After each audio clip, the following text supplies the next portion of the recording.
On this episode of the Neutral Wisdom podcast, Satanist and Satanic Warlock Shirley discusses disabilities and is joined by citizen Zac Verrill and Church of Satan Reverend Leuthold. You are listening to the Neutral Wisdom podcast, a podcast dedicated to passing on knowledge and experience from a satanic perspective, hosted by Satanist and Satanic Warlock Shirley.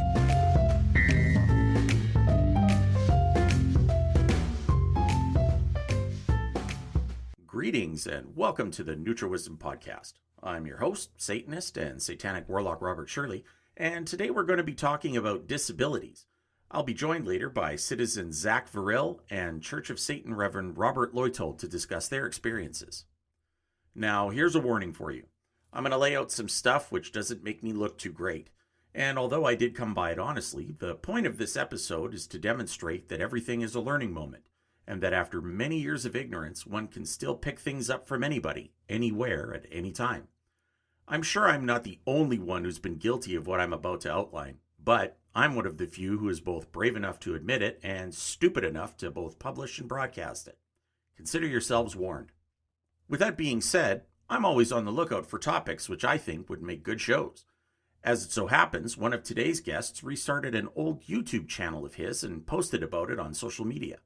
I'd not seen the old videos, but as I like to support other COS members' projects, I tuned into his new channel. I didn't really know much about Zac other than his social media. He's really into fitness and lives in Las Vegas, and that's about all I knew. Oh, he also has some really cool hats. And oh yeah, he's in a wheelchair. Not that I didn't see that, but I really didn't pay too much attention to it. I didn't know why, and it didn't really matter to me all that much, but not because it didn't matter. Because I didn't notice it. Other than the obvious, I never gave it a passing thought. Oh, a guy in a wheelchair. Just like I saw every other person with a disability, I saw the disability, not the person. More on that in today's essay, but that's just the way I was. Zac's story is pretty cool. He moved across the country to Vegas, has a difficult family, like me and probably a lot of others, is very independent and works hard to succeed. Now, to an ignoramus like me, I thought it must have been really difficult for him to do all those things in a wheelchair. But he talked about how living in Vegas changed him, and the wheelchair thing never really came into it. But Zac's second video, which he called Disability, a Third Side Perspective, caught my attention because he mentioned the third side perspective. I'm always interested in the third side since my professional world is so black and white, and I have to keep working at seeing alternative viewpoints. As Zac described his experiences as someone in a wheelchair, it was a bit of a surprise to me. Not that I ever had reason to give it too much thought. There are no people with disabilities directly in my life at the moment. But what he described kind of pissed me off. He talked about people reacting to him in mostly one of two ways. Either he was pitiable, oh, I'm so sorry for you, or a hero. It's so great how you've overcome your obstacles. Okay, so that in itself sucks. People are judging him based on the obvious, what they see. They see the chair and assume Zac must be one of two ways. But me, I realized I was the worst.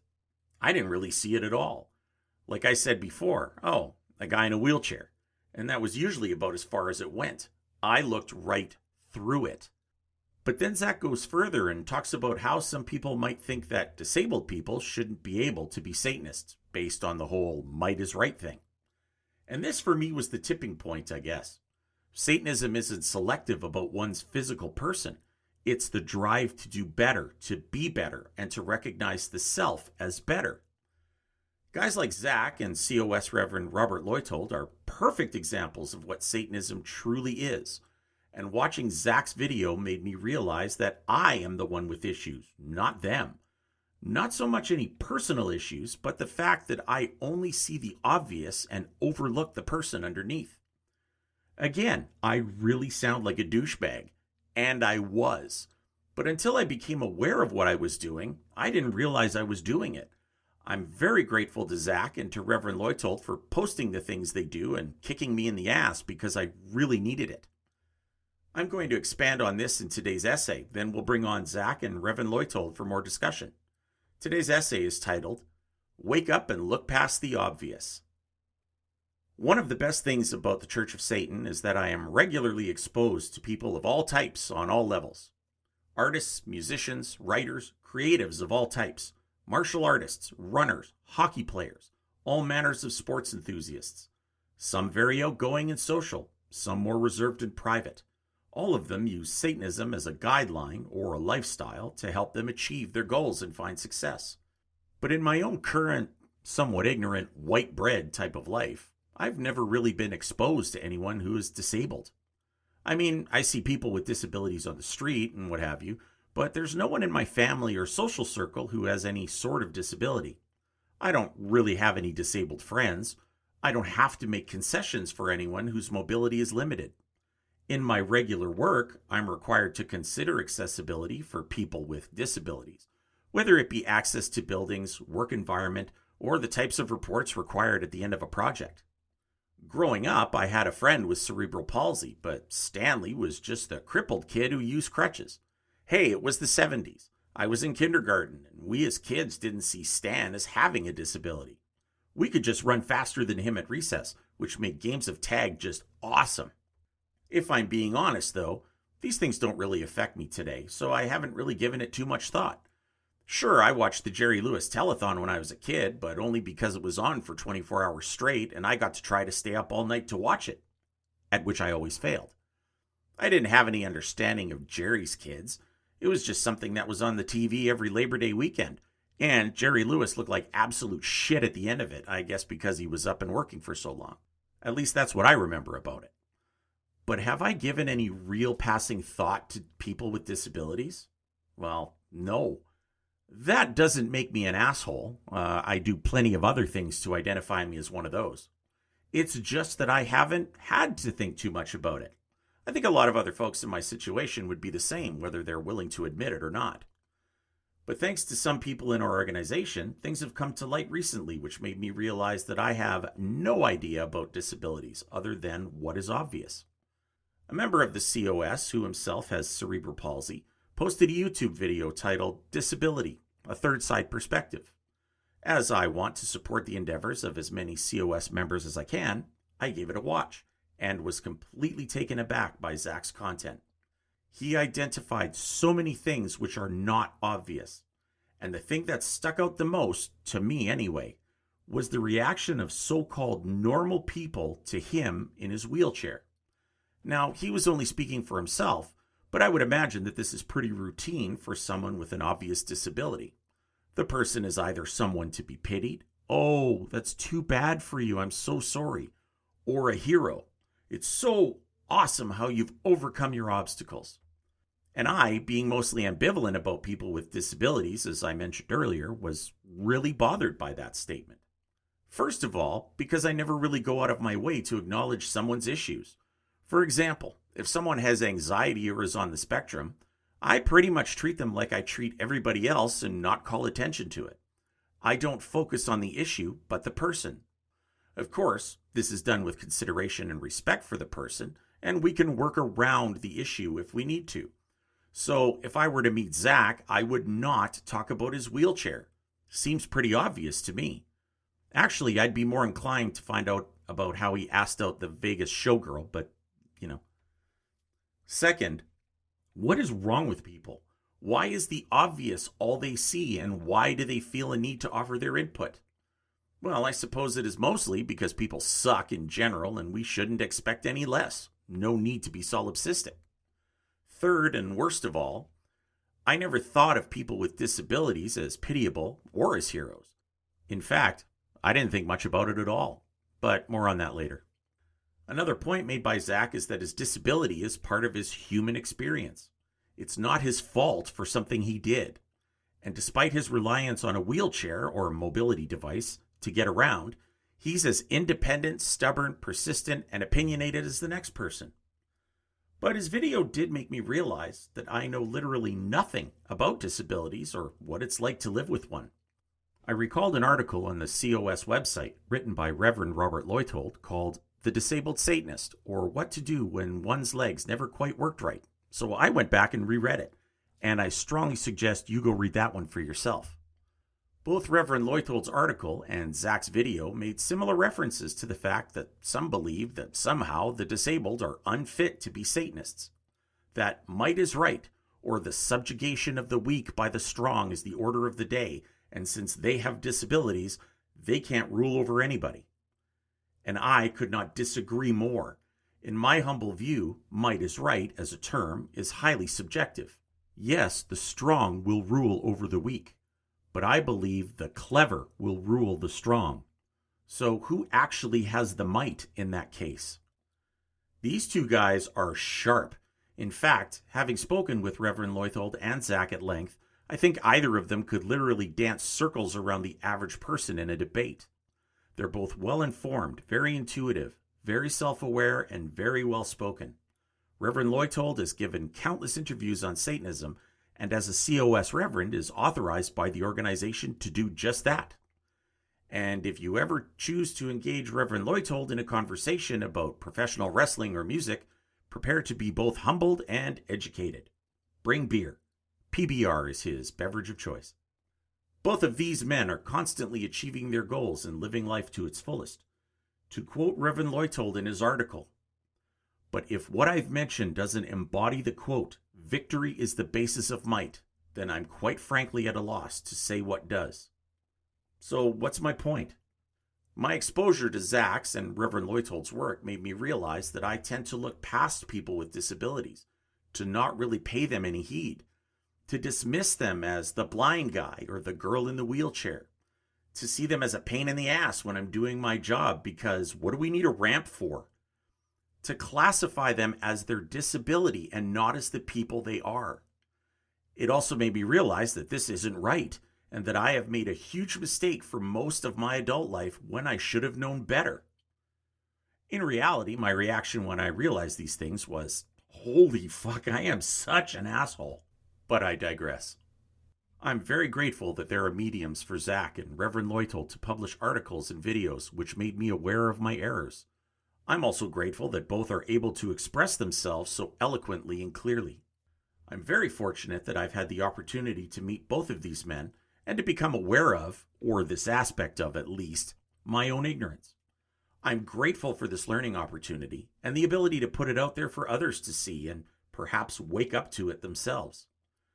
Now, granted, my experience is limited in scope since people with disabilities do not affect me in a direct sense. I'm sure that if you have a disability or are living with someone with disabilities, your story will be very different than mine. If this is the case for you, cut me a little slack, would you? Like everything else in my life, I'm always late to the party and I usually show up with the wrong gift. But hey, better late than never, right? Time to pause here for a break. When we come back, we are joined by Zac Verrill and COS Reverend Robert Leuthold for further discussion. Stay tuned. You are listening to the Neutral Wisdom Podcast. For comments, questions or suggestions, email us at information@neutralwisdom.ca. Handmade, all-natural, botanical perfumes, soaps, and ceremonial incense, sculptures and jewelry to adorn yourself and your other altars. All this and more await you at moonandsunemporium.com. Ritual perfumes and other occult fine art luxuries, created and curated by me, Priestess Sarah Josephine Clark, with tarot readings by Reverend Dr. Dylan Clark. moonandsunemporium.com. And we are back with the Neutral Wisdom Podcast. Joining me today are two very special guests. Our first is a poet, loves live music, can boast an absolutely killer senior high school year photo with the teen stash and the mullet. And I wish I could be in as many pictures with strippers and showgirls as he is. Our second guest needs no introduction as he's been on the show before and can be seen on many online Satanism forums and heard on the Metal Grotto on Radio Free Satan. And for me, he is one of the OGs. Welcome, Zac Verrill and Reverend Robert Leuthold. How you doing? How you doing? We're getting by. How are you guys today?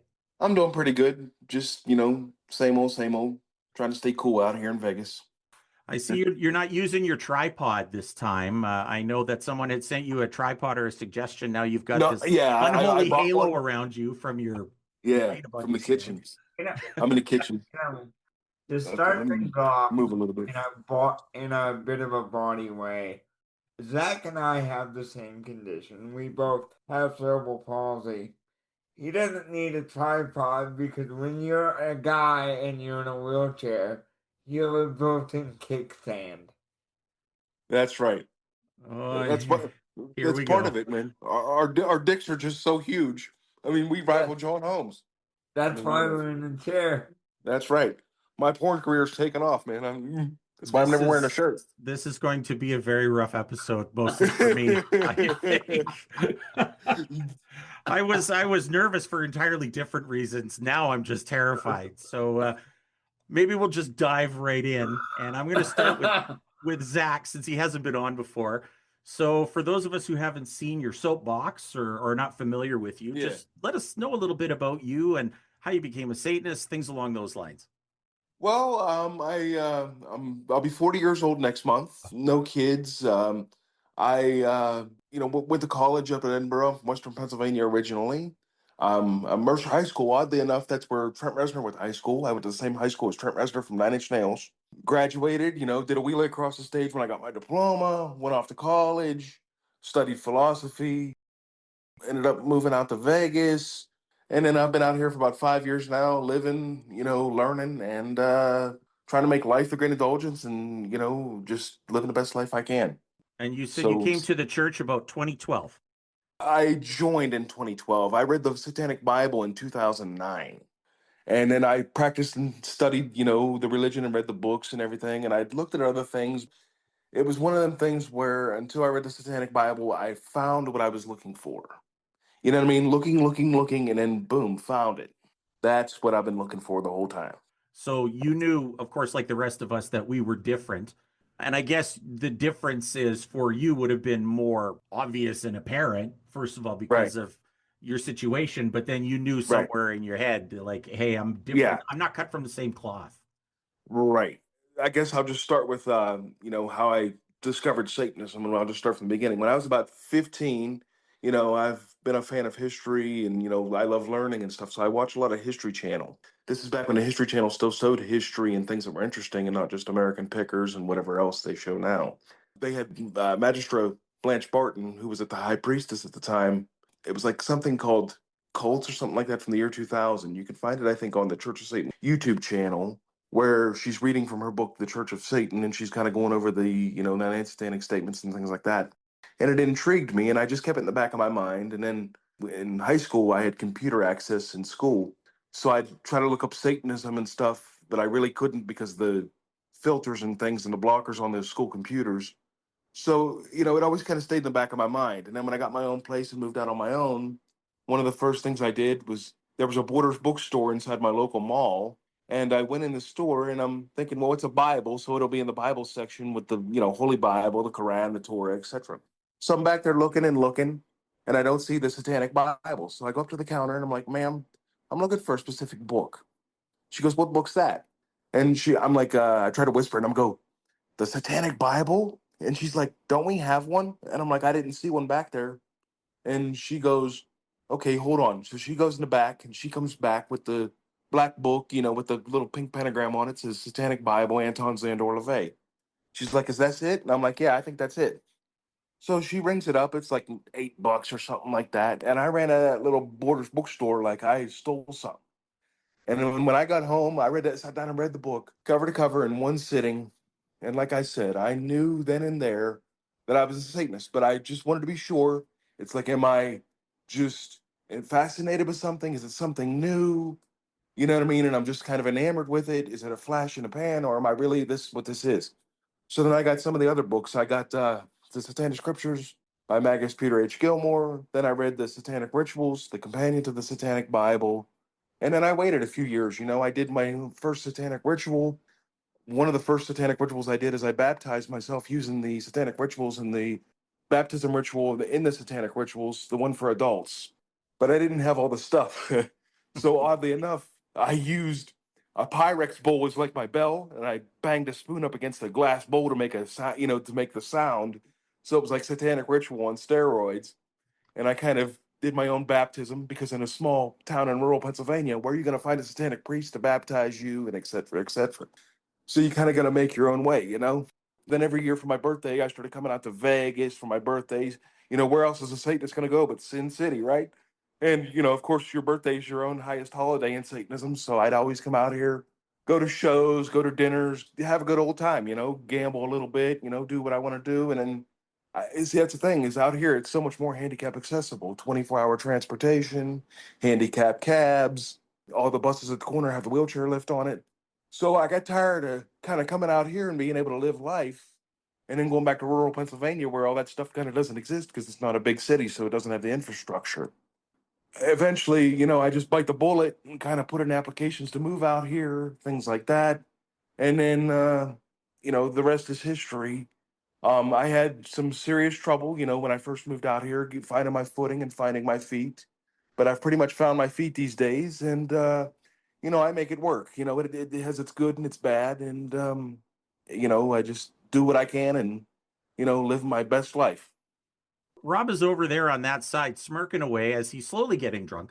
So, what's so funny? I, And what's new with you? well, finding his feet, he says, as Oh, we're yeah, both in wheelchairs. jazz Yeah, hands. Yeah, okay. metaphorically, metaphorical there, Robert. So, Rob, what's new with you since we last talked? Maybe we need to do Uh, another wrestling show, given all the stuff that's going on these days. yeah, I mean, we talked about that before we went on air, and this is not going to be neutralism after dark. I promise. I'm not naked, neither is Zach. Well, I don't know. He might be. I'm not one to judge. I've never seen Zach wearing a shirt, and he's not wearing a shirt now, so I can't speak for what else he might or might not Yeah, be wearing at this point. Well, as I also kind of mentioned before we went on air, and I'm gonna go off on a little bit of a rant here, and I'm gonna tie it into the subject, and Zach can kind of share a little bit too, or kind of add on. I'm not in the best place. I've been dealing with a lot of mental issues, yeah, and it took someone very close to me saying, "Hey, you get your shit straight or I'm going." And I've been in this spot for 2 years, if not more. And I think Zach can relate. And what I mean by that is being disabled, our walls are up pretty high yeah. because we always kind of wonder, are they What's the legit? person's ulterior motive? What do Yeah. they really want? Are they trying to Yeah. use me? Are they trying to get money? Or am I an object of pity? Right. Am I in the? Why do I always feel like I'm in the way? You know, we don't want we take Zach, but we don't want to feel like we have to babysit, so we don't include him. But I've had, like you, I've had a lot of people take advantage of me too, in the sense that, like, say for example, like I said, I lived in like a rural area, so anytime you wanted to go to a concert, you got to go all the way to Pittsburgh or Cleveland, which was an hour and a half in any direction. So there's no real public transportation to speak of. So then you have to have someone take you. But then, it got to the point like them last couple Ozfest, because I used to go to Ozfest every year for my birthday, and it was my birthday present. But by about 2004, it's no longer a birthday present, and I got to pay for it. So then they're taking you, and yeah, they're driving, but then you got to pay for parking, pay for food, pay for, whatever the case. So you're just kind of being taken advantage of. Yeah, they come got you and they took you somewhere, but then they took you so you could pay for it. A lot of times, I don't know how you feel, Zach, but a lot of times, if it's not financial, where they take advantage of you financially, they Right. take advantage of you emotionally, or just for them, as a good guy badge. Right. Look what I'm doing for this Yeah. unfortunate person. Yeah. Yeah. I know what you mean. Like, my stepfather, he was in a motorcycle club, and him and my mom, oh, we're going on this cerebral palsy run. But then my stepfather's the same person that beat the shit out of me nearly, I really could have died. So at the same time, like you said about good guy badge, oh, we're going on the cerebral palsy, dude, you beat the shit out of me, things like that. So I'm telling too much information here, but I'm just trying to be transparent, as No, you're honest as not, possible. because it's valid to this show. Right. And for anyone listening to this after it's recorded, we're just telling you how our respective lives are. We're not looking for pity. Right. I'm, of course, looking for about tree fitting. Yeah. You Yeah. knew that was coming. Yeah. I'm looking for a foxy lady. It's been a while. I lost control of this when I said, "Welcome back to the NutriWisdom podcast." I'm telling you, man. But if you guys are ripping off the scabs, I mean, okay, I'm going to jump around on the questions on you. So Go ahead. Go ahead. So, Zac, your video on the third side perspective, on being handicapped from a third side perspective, that was pretty profound for me. And this is, the preamble to this show, the essay for this show. Basically, I paint myself as the douchebag that I was, because I didn't look at, and I'm going to say you for the rest of this show instead of always saying people with disabilities. I'm just going to say you, Yeah. if that's okay. I'll be Yeah, inclusive. that's fine, because this So, way, you're not That's being like fine. You trying to can trans. Yeah. you know can what? say you, and I'll just say we are Venom. You know what? I can run Yeah. away from both of you guys, so I'm really not all that concerned. Well, you can run away till I get a hold of you.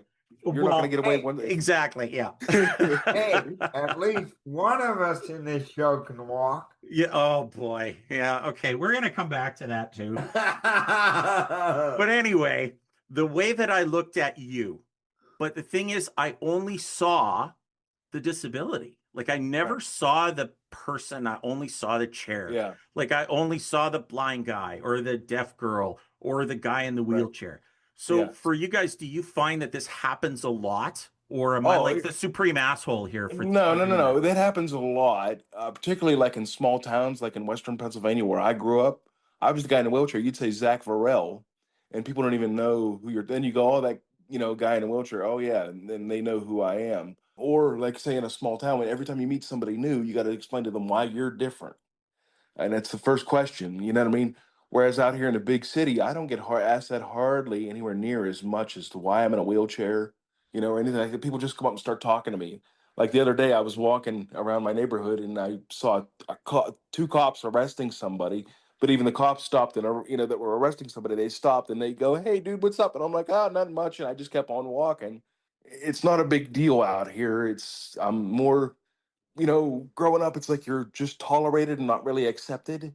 And then you move, 2,200 miles from home and you just kind of finally feel like a 40-year-old adult for a change. That's neat that you said that because I said in my essay at the top of the show that when I was growing up, I had a friend who had CP and we Yeah. didn't know that he had CP. He was just the kid on crutches. Yeah. And I mean, we all used to like to play with his crutches. It was something different for us. We didn't Yeah. see that Stan was a different guy. He was just really fun to play tag with, is pretty Yeah. much how we looked at it. Yeah. That was the ignorance of childhood. But do you Right. think that people know, are they aware that they might be looking at just the chair? Or do is it a self-awareness piece, or do you think that, they have no idea that this is what they're doing to you? Yeah. Sometimes I feel like they don't really know they're doing it. I think there's a tendency to want to infantilize the disabled, to where we're always kind of petulant to children. Like, say, I'll be out in public with somebody, and everybody always assumes that that's your caregiver or that's a relative, as if there's no reason for me to ever have a friend or a girlfriend or, be in a meaningful relationship with another human being other than them being related to me. So, no, I think it's kind of almost a subconscious thing, because we tend to fear what we don't understand, and we tend to kind of separate those that are different from us, because we tend to view disability, like I said in that video on third side perspective, as a tragedy or a triumph. But so because we view it as almost a tragedy, it's, oh, it can't never happen to me, or that's not me, or but the thing is, it can happen to you, and a lot of people age into disability. So we just kind of got to look at how, we got to change how we look at things and kind of say that disability itself is just a part of the human experience. Like a wheelchair is not a tragedy; it's a mobility device. It's a device for emancipation and freedom and independence. And that's how we should look at disability. But attitudes are changing. I will say that. Hmm. Oh boy, here Yeah. I go. One of the things for me, and it's something I have to get used to, and it's something I hear a lot. People tell me I'm an inspiration. I'm like, why? I get out of bed every morning, I have coffee, Right. I jerk off on occasion. I've always known that I was different and I was one of the others. And I think that's how I kind of ended up where I am now. Uh, Yeah, I think that's true. I always used to joke that it was some weird figure skating accident. I won't use the joke that I normally use because a lot of people don't know who the fuck Tanya Harding and Nancy Kerrigan are these days. I remember. Yeah, taking an E meant something different back in the day. Yep. Yeah. It's like a lot of times in a situation like Zach and I have, we are an object of pity. People want to protect us because we are in our mobility devices, and sometimes that's to our detriment because I'll admit it, to a degree, I am emotionally stunted, and that's kind of what I'm looking at therapy for, to kind of get myself the tools to get the ship righted before a lot of my interpersonal relationships get damaged. And by therapy, I don't mean putting alcohol on it. I mean actually going to a therapist, hopefully a one that's not faith based, because I would be royally fucked if I went to a faith based one. Right. Uh, so what are your religious beliefs? Uh, can we skip that question? I didn't just randomly throw a dart at a dartboard and say, "Oh, I'm a Satanist because I had a miserable life." Like Yeah. I said in the first time I was on Neutral with them before we went on air, my mom, who is a dyed in the world Catholic, raised me as a Satanist without realizing it. Put yourself first.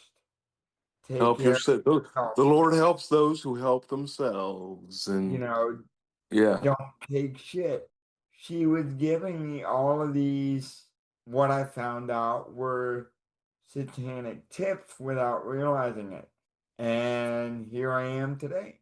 And Right. I have had a period where I've actually sat, no pun intended, because I'm either sitting or laying down unless I'm in physical therapy. But anyway, I've actually sat and I've said to myself, well, look at where I'm at. Am I really applying myself satanically? One of my biggest problems that I beat myself up more than I should.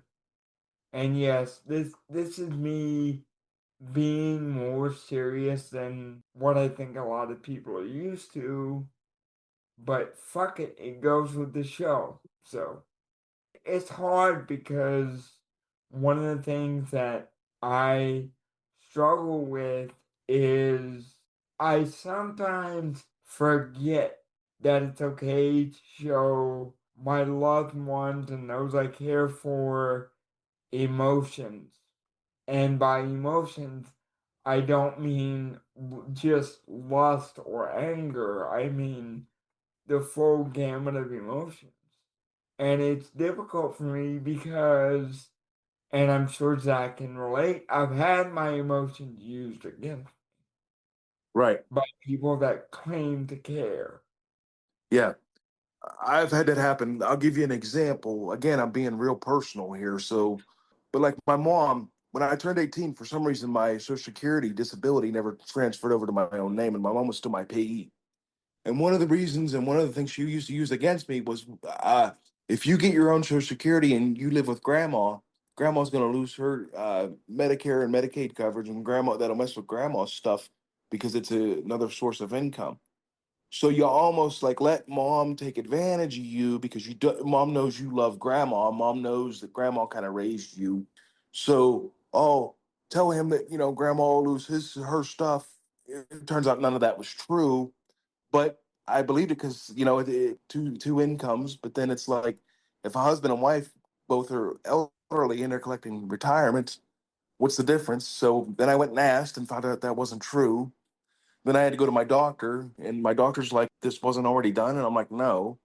And so then, it changed over to my name. So I've only been my own payee since I was 22, to use a personal example there. You know what I mean? Where somebody's using your emotions because they know you love somebody and they know they care. So they're going to take advantage of that.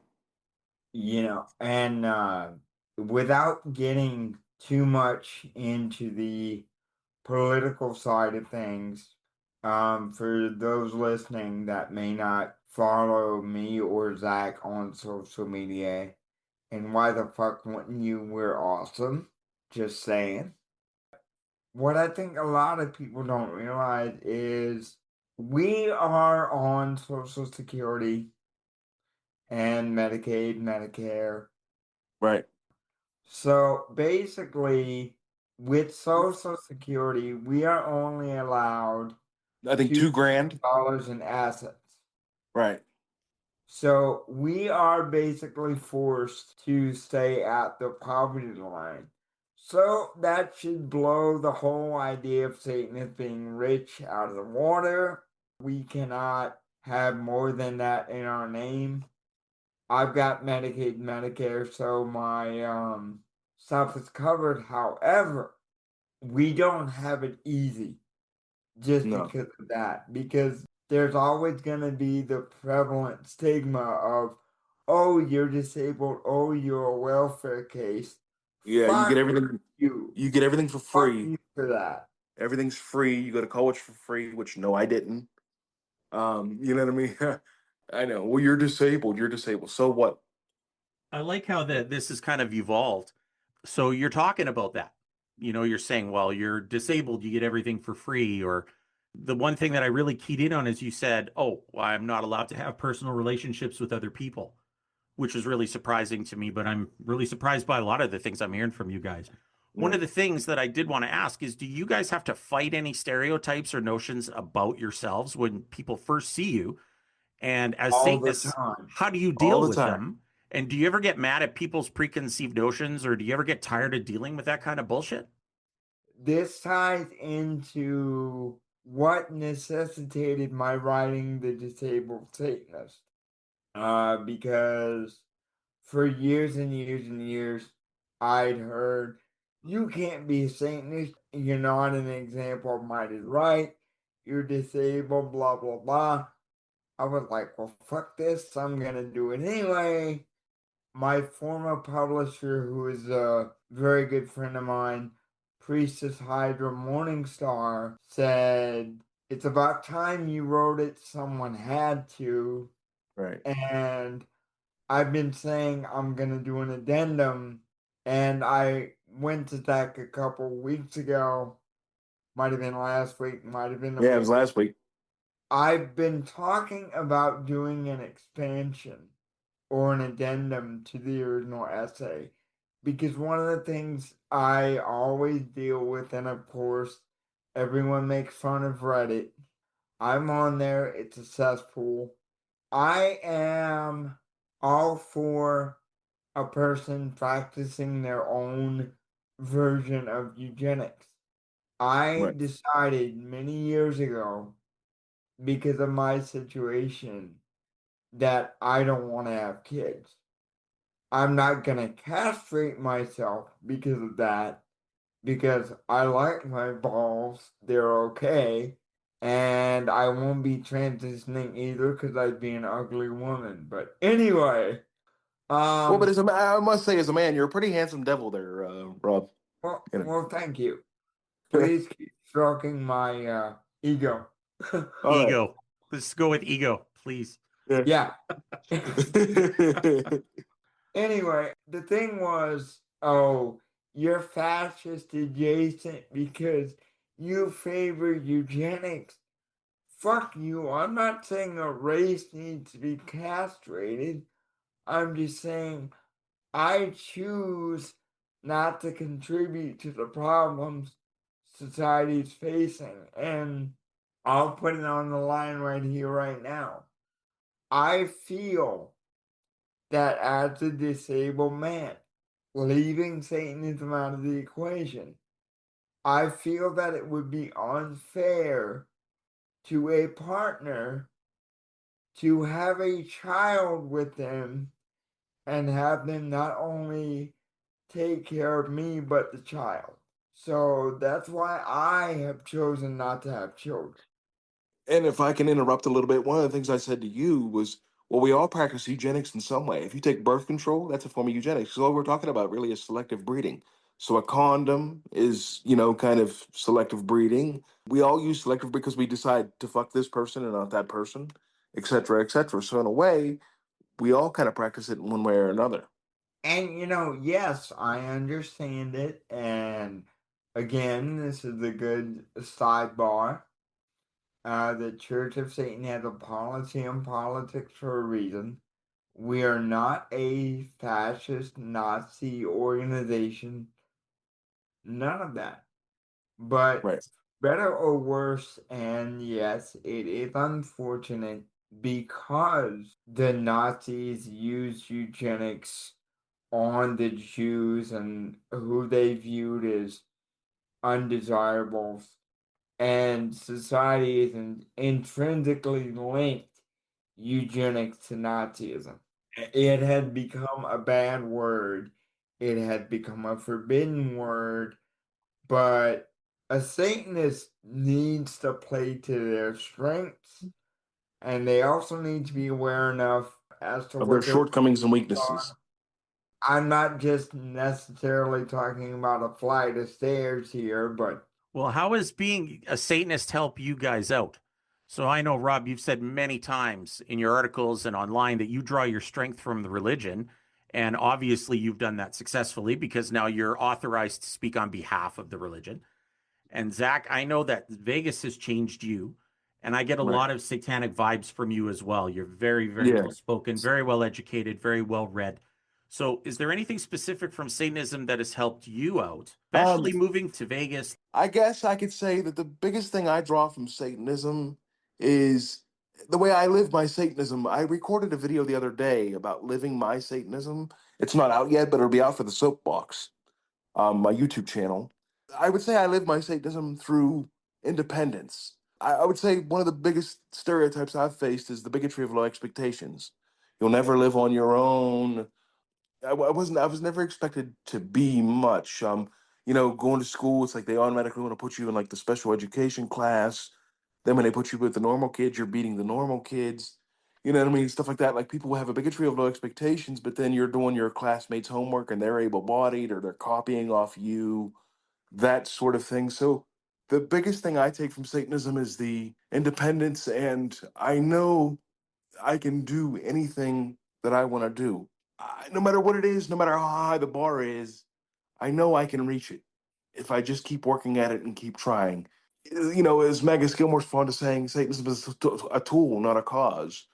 So that's the way I live my Satanism, through my independence, even if I'm just going out to a movie, I'm not sitting in front of a TV. I'm not, like with all my weightlifting that you see me doing and my cardio and things, that's me living my Satanism. So the biggest thing I take, and I would concur with Robert, I take the strength of Satanism. I mean, I am my own God, so bow before me, but I'm also my own biggest critic. I have flaws too, like where sometimes you spend too much time in your head and you kind of have to bat out the negative emotions. But we're kind of getting off topic here, I think. But that for me, that's the biggest draw I take from Satanism, is that I know I can do it. Zach did mention living in our own heads. And that's a scary place. It's a very scary place. Again, it goes back to what I mentioned earlier. At least when I'm in here, I'm safe. I know it's there. I know what to expect when I'm in there. Satanism has kind of helped me hone my strength and remind me not to take a lot of bullshit. I mean, bullshit's a good fertilizer, but it's not good to take from people that claim to be your friend or might claim to. And I know people can't see the air quotes, but love you. You know, Right. I've had so many people say, "Oh, I love you," "Oh, I care about you," and then when they meet me and the rubber meets the road, they can't handle it. Fortunately, as I've gotten older, I'm gonna be 48 this year. Oh my God, I am getting old. As I've gotten older, I have been able to read people better. Sometimes I still fuck up. And I think this is a nice sidebar for anyone in the church who's listening. Do not ever say, "Oh, I'm a first degree. I shouldn't have this happen to me. Oh, I'm a second degree. Oh, I'm a priest. Oh, I'm a magistrate." You are a human being. Shit will happen beyond your control. Do not beat yourself up unless you're into that. You know, do not beat yourself up. I have had counsel from our high priest and high priestess. And one of the things our dear Mama Satan has always told me when I'm going through a rough patch and I go to her for counsel, be kind to yourself. And you know that's what I can stress, especially now with how society is. Mistakes happen. Be kind to yourself and readjust and reassess. I know it's weird to have me on a podcast and me actually being serious, but Not at all, actually. I think it's a nice change of pace. You know, it's nice to see this side of you, and I think a lot of us haven't had the opportunity to see this side of you. But that actually ties into a question that I have that I didn't ask you guys. So I'm putting you both on the spot. You had said, "Well, I'm being serious right now," and Zach, you're a pretty serious guy too. But I know that you're also pretty open with your sense of humor, and I think that's awesome. Now, for me, ignoramus that I am, I almost have to wonder sometimes if I'm allowed to laugh at some of the jokes, right? So, oh, and oh, and if oh, and if making please, those and if making those jokes back, please. if making those jokes back would be considered thin ice for most people. So, where is that kind of humor appropriate? Where is it not appropriate? And what is the difference? Like earlier, I said, "Oh, I can outrun both of you." Now, I don't think I was mocking either one of you. No. I was making a joke, and in Yeah. the context that I Right. made it, you both got it. Right. But where is that appropriate? Where is it not appropriate? Because I never know if I can laugh at your shit or not, Rob. You know, you may be able to physically outrun me, but my mouth can outrun you because I can run my motherfucking mouth fast enough to win a 10K. But, you know, as far as my profile is the epitome of should I laugh at this or not? Because years and years ago, a dear friend of mine, she's not a member of the church, she's actually a Christian, but she sent me the handicapped boy band, Boys on Wheels, their song "My Balls Are Okay." I post it every now and then, and my friends are like, "I feel bad for laughing at this." I'm like, fucking why? I'm a cripple and I posted it. Yeah, my feeling on that is if we're going to include the disabled in society, we also have to include them in the joke. There's no third rail. I think that to be included in the joke means you're being included and you're being seen, not, well, we can't make jokes about that or this or that. No, you can make jokes about it because it means that I'm being seen and kind of being accepted. Part of including people is including them in the joke in the first place. So, do the guys in the wheelchairs make fun of the chick with the club foot? Is that, Of course. of course, Of course, okay. you Just know, curious if it was okay for you. Like, I just yeah. don't know these things, right? I mean, come on. Okay. I believe it was Marlon Wayans that originally made this joke, so I'm not gonna claim it as mine. Handyman, loved But it. yeah, there's Handyman, and there's another one that I think it might have been something he actually tweeted. But here's something for you: a double amputee, a bunch of double amputees at an orgy. Wouldn't that place be crawling with pussy? Okay. Definitely, definitely.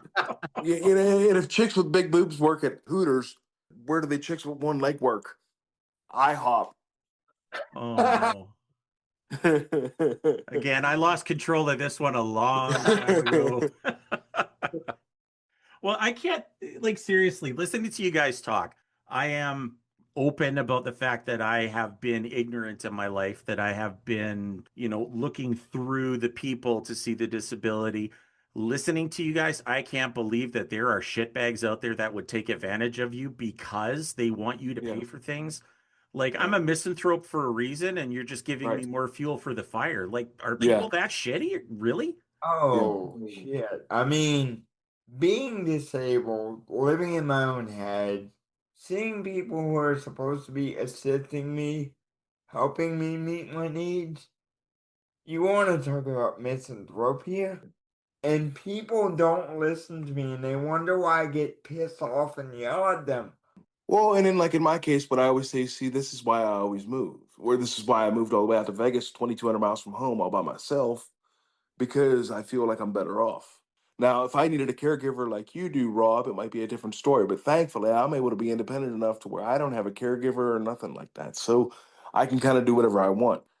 I also know that you gave it up because they weren't meeting your needs and you're like, fuck it, I'll do it myself. Right. Yeah. Well, because honestly, dude, one of the caregivers first of all, I was only in the program for like 8 months. This is back in like 2014, 15. One of the last guys I had asked me for a $700 loan because I guess he worked for the company for over a month and never got paid. I had to tell him Nah, no. dude. And then it feels awkward. So then it's like, you know what, dude, I don't need this anyway. I'm changing caregivers every like month to where you can't even build a rapport with your thing, to where it's like, dude, I don't need this anyway. I dress myself, bathe myself, brush my own teeth.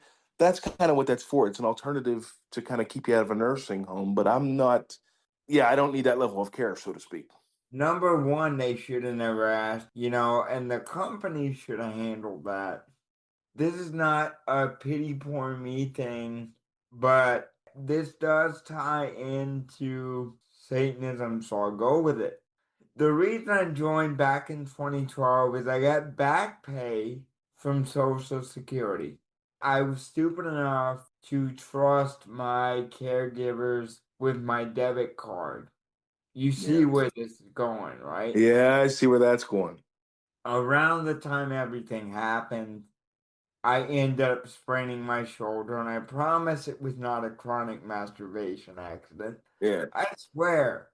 Actually, what it was something else entirely. Staff on shift at the time walked me backward with a towel around my waist, kind of tossed me back in the chair. My shoulder hit first.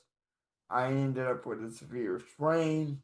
At that point, I ended up having to get in bed earlier than I normally would, and the staff on shift got me in bed, left, locked my door because I didn't have 24-hour care at the time. I heard him come back in, rustle for something on my desk, and then left again. He took my debit card and ran it for about $500 on an ATM. You wonder why I have a problem trusting people. Yeah, that's me too. Notice I don't get too close to too many people.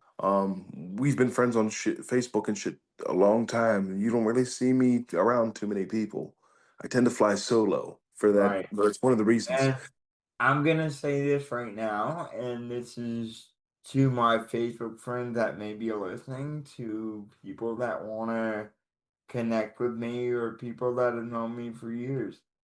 If I'm quiet with you, don't take it personally. Again, I'm in my own head. I'm working through shit. It's nothing you did. And I'm sure you can definitely relate to that, Zach. Yeah. Oh, definitely, man. That's kind of why I keep up on the exercise and the work, because it's a natural antidepressant for me. I do need to, get back to my weightlifting just so I don't lose what I've gained. I'm getting pretty close. I think I'm going to try to curl a 70 pounder. Because the last session I did 60 pounds for like 5 sets of 12. So it's 60 reps with 60 pounds for a bicep curl. People always go, well, you're pretty strong for a guy in a what shit. I'm stronger than you, dude. What are you talking about? You know what Well, I but you mean? keyed in on it for a guy in a wheelchair. How about Yeah. for a guy? How about just Yeah. you're pretty strong? And that is exactly what I would have been guilty of, is saying stupid shit like that. Yeah. And there's the ignorance coming out, right? So one of the questions that kind of come up for me now for you guys is saying that people that you have close interactions with have kind of screwed you over in the past. You're Yeah. not close to a lot of people. Do you have more relationships online than in real life? And why do you think that is? All right. Yeah, I tend to notice that I've had more friends online than in real life. I think simply because the internet's here and it's more easier access. Whereas, like, say, living in Bodunk, Pennsylvania, it's hard to really get out to a bar or get out to somewhere to meet people.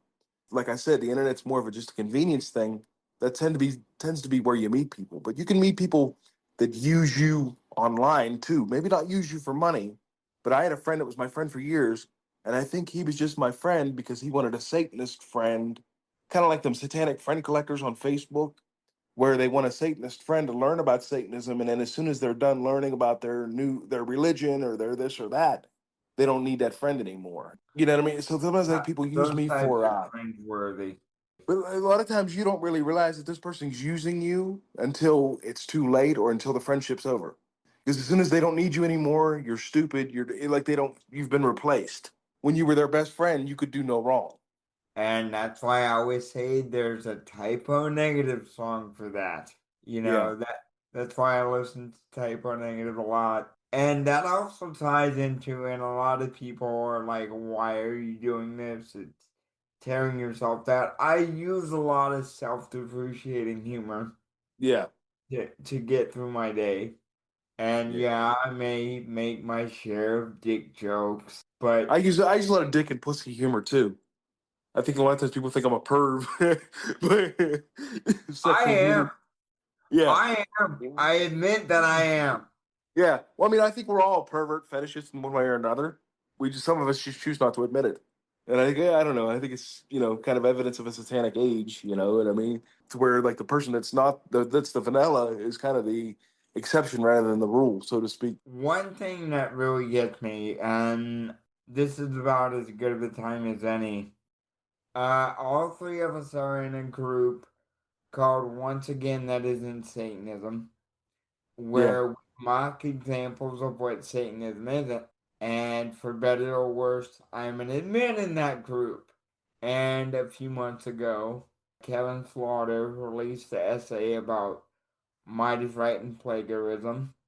And this guy was like, "Oh, your friends are only defending you, and you're actually not this high echelon of Satanism." I'm like, "Fuck you, dude. You know exactly what I'm talking about. The guy that runs Hail Satan podcast, and yeah. We won't mention his name. I know who you're talking about. Is yeah, that the dude that said he was going to throw you down the steps? no, different guy. But that guy's fun too. It's funny because I've had this happen a lot with the circles that I'm in. The detractors, it's low hanging fruit. They attack my disability. They Yeah. attack things that I have no control over. Oh, you're not a Christian because your situation or your hard life. No, shit like that. The low hanging fruit. Oh, they try to tie in everything into your disability, no matter what it is. I didn't become a Satanist because I hate God because I'm disabled. I Right, found the book just like everyone else did, and it right, fit. right. You just know it If just clicks. If it would no longer fit me upon reevaluation, because I always do it like 2 to 3 times a year, I reread the Yeah. literature. Hmm. Yes, metalheads can read. I reread the literature about 2 to 3 times a year. If I ever got to the point where it didn't align with who I was as a person, I would resign. And no shame in that. People have left in good standing, but a lot of people don't leave in good standing. A lot People of them shit. shit on the Yeah, carpet on the way out. that's what I was just gonna say. They just kind of shit on the carpet. People leave all the time too. Just be honest about it. That's all. But the people that leave kicking up a fuss on the way out, they never are honest as they're leaving. They think we owe them something. Or what about the ones that always say, "Well, the Church of Satan has changed," or it wouldn't be what Anton LaVey did. No, what it is you've changed as a person, and the church no longer fits your definition of who you are. I'm gonna say this for anyone listening. As far as the Church of Satan having changed, the only differences are as follows. Anton LaVey is dead, Peter H. Gilmore is the high priest. The method of getting news out there has changed. The fundamentals and the bedrock of Satanism remain the same. I just, I always run into the people that always try to look for a chink in the armor or a chink in the chain and go, "Well, see, this proves it doesn't work or this proves it doesn't fit you." I hear that all the time. "Oh, you're not really one of those people." "Oh, really? Try me." They can't tell you why I'm not one of those people. I'm just not. That's why I go back to the Undertaker as when he was big evil. I keep telling people, try me, I'll make you famous. Yeah, I Yeah. don't think there's anybody foolhardy enough to go toe to toe with you on any online forum, at least not the people that know you.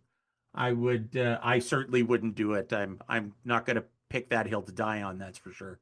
I've told that to people, like when they're trying to disparage Anton Bay or disparage the current administration. I'm like, is this really the hill you want to die on? You're attacking my disability. Is this really the hill you want to Yeah. die on? I may not be able to walk, but I'm able to run circles around these motherfuckers.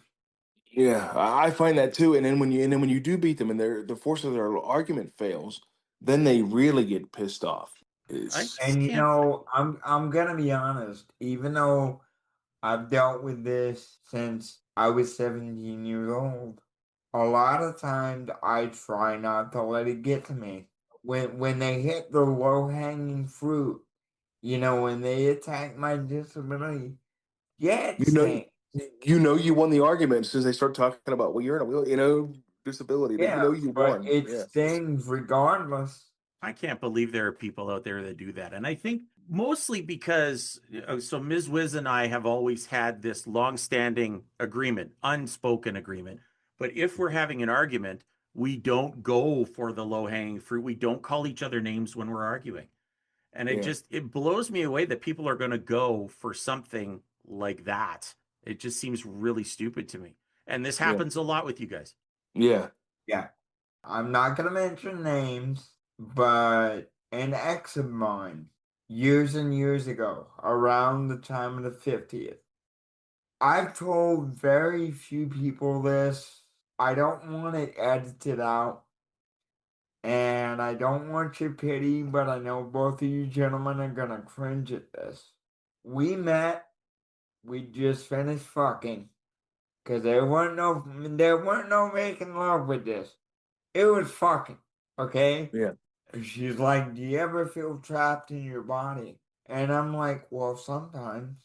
And she's like, "Well, now you don't have to because I'm here." And like in retrospect, I realized it was a caretaker fetish. It's just like, Mm, yeah. bitch, made me come. What the fuck? Speaking of fetishes, do you ever run into that wheelchair fetish where like you're the hottest guy in the room because you're in a wheelchair and they want to like rub your feet and shit and they want to rub your leg, you know? Oh, they can run my third leg however many times. Yeah. Yeah. Yeah. Uh, but like those wheelchair fetishists, You know, I'm sure you've ran into those Dude, devotees. I have been told by a member of the church who is also a priestess, she's like, there is a fetish market for people like you. You Yeah, can make a boatload of money doing porn. Like, really? I had a guy. Since I've been to Vegas, I had a guy on Instagram offer me $300 to give me a blowjob. Stuff like that. I had a guy wanted to rub my feet, and I've met women that just want to take care of me, and are just but it's just they're just like a sexual fetish. Like you tell, like it's not real love. It's more just they're attracted to the chair. Like This is officially the weirdest episode of this show I have ever done. Is this what happens when we give guys like you a platform? Wow. I can't even edit this. Like no one will believe it. I could edit it. It'll be like 8 minutes long, and then I'll have to sell the unedited version on the side. I don't exactly know what happened here. I've learned a lot, and I've learned stuff that I didn't want to learn. I'm sure I could say that for most people. I'm proud to say that Robert, you're no longer my token friend in a wheelchair. Now I think I've got two of them. yeah, Um, so no longer the token cripple, as we would say. yeah. See, now I didn't know if I could say that or not. So we really went out on a limb there, but nobody looks like they're going to shoot me, so that's fine. One last thing, and I know Rob, I sent you this question. I think Zach, you might have seen it. So you did a show, Rob, the Devil's Salon, on normal people who identified as disabled. So Oh, the it was train's before my able to. time on the Devil's Salon, and I was absolutely gobsmacked at something like this. So given all this shit you guys just told me about your lives, there are Yeah. people out there that are doing this, like they're identifying as disabled people. Is this really a thing? I don't understand it. I I don't don't. either. I don't either. I mean, I'm not ashamed of it, but I also don't feel like it's a club somebody should want to. Oh, just chop off my fucking legs so I can be in a wheelchair for the rest of my life. You know, I do feel that, like, being in a chair, I feel like I've been able to kind of adapt and be different. I've embraced my difference, but I yeah. cannot see, oh, I'm able bodied, just chop my leg off or smash my spine in so I can use a wheelchair for the rest of my life. Okay, the only issue that I have, one of the main ones, aside from how in the fuck could someone do this, with something like transableism, that's also going to have people look at the transgender community and view them in the same lens as the quote unquote transable people. I feel that anyone who does whatever they need to be their most authentic, their truest self, go for it. But I cannot wrap my head around someone who is able bodied saying, I want to be disabled. Why? I would trade everything, even though I use my disability as a form of lesser magic to Yeah. some degree. I would trade anything to be able to walk normally down the street. I would trade anything to not have to have the caregivers 24/7. It just blows my mind. And look, I know it's a form of mental illness, and I'm not saying that in a degrading way. I think it has been classified as such, I think it's called body integrity identity disorder. something like that. Yeah.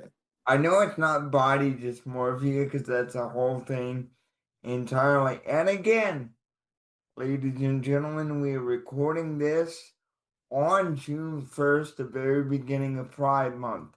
Let me make this clear. The Church of Satan is LGBTQA plus friendly. We have members who are bi, straight, lesbian, gay, queer, transgender. We do not give a single solitary fuck Yeah. what keeps you going, as long as it's consensual.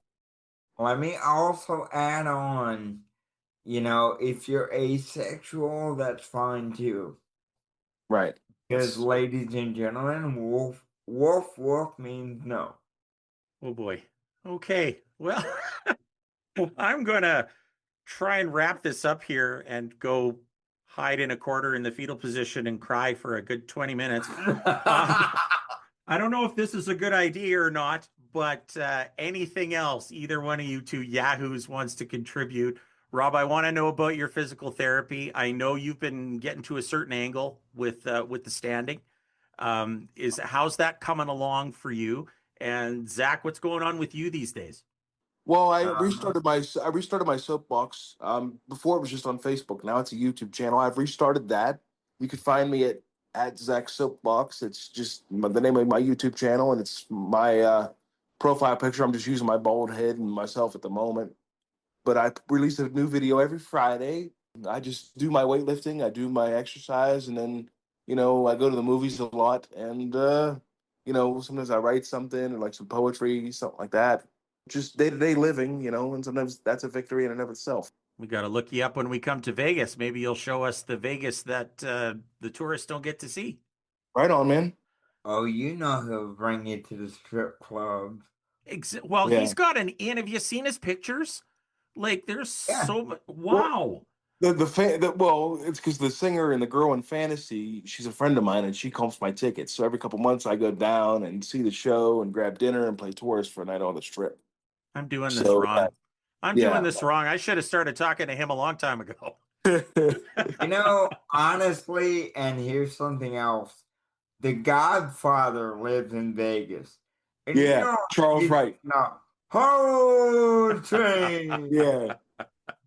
And you, sir, how is your physical therapy coming? Are you going to be standing up and moving, or what's going on with you? So, okay, the whole thing with physical therapy is I've recently got AFOs, and for those who don't know what that means, basically leg braces. I'm not gonna pull a Forrest Gump and start playing football.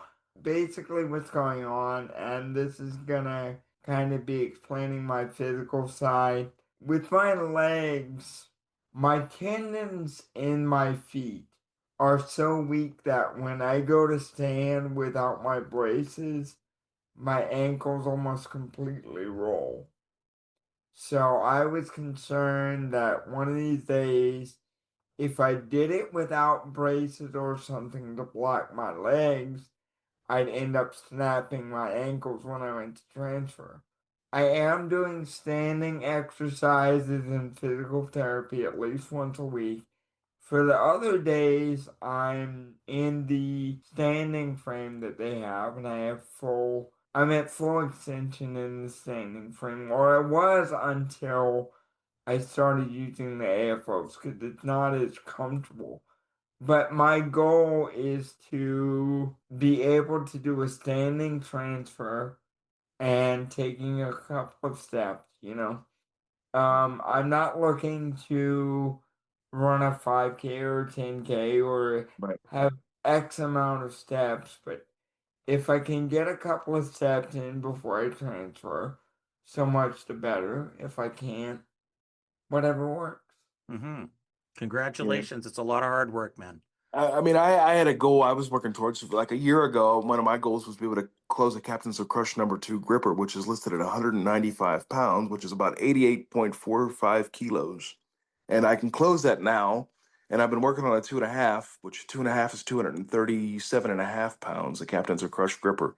I can't quite get it, but I can get it about three-quarters of the way. So, I mean, I do a different type of training and exercise than Robert does, but my goal is to be as strong as possible for as long as possible so I can maintain my independence. So visit you in Vegas, but do not piss you off. Yeah. That's probably a good idea. Well, you guys have been an absolute slice. Again, I'm a little traumatized by this whole thing, but thank you for coming on here and basically talking about your lives, especially to Right, somebody like me who really just laid it out and said, "Well, I'm an ignorant shithead and I don't know anything about people with disabilities." So right, I feel like I've been educated here and I'm going to go away from this with a lot to think about. And I hope the people right. that are listening to us have a lot to think about as well. I know I would love to have you guys back. Robert, you're going to be back again. We're going to do another wrestling show.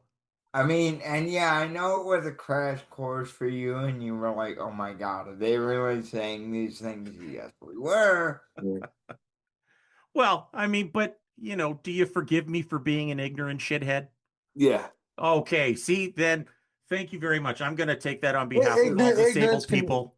ignorance can be educated. Stupidity is different. Oh, Stupidity, ignorance can be educated. So you said you were ignorant, so that can be educated away. So there you and go. I will take that and wear it proudly. And with that, until next time, gentlemen, thank you and hail Satan.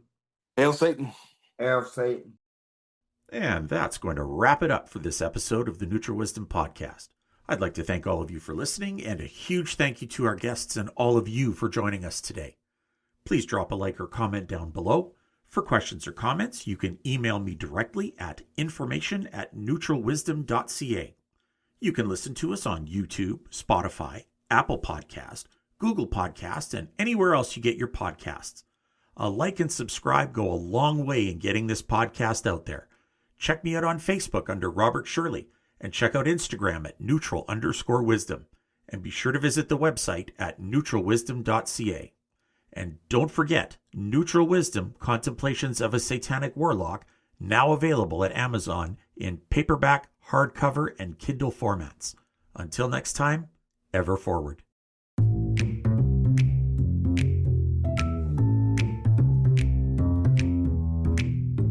You have been listening to the Neutral Wisdom Podcast.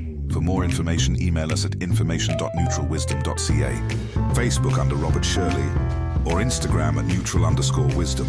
Also check out our website at neutralwisdom.ca. Program copyrighted 2025. Devilish Gentleman Enterprises.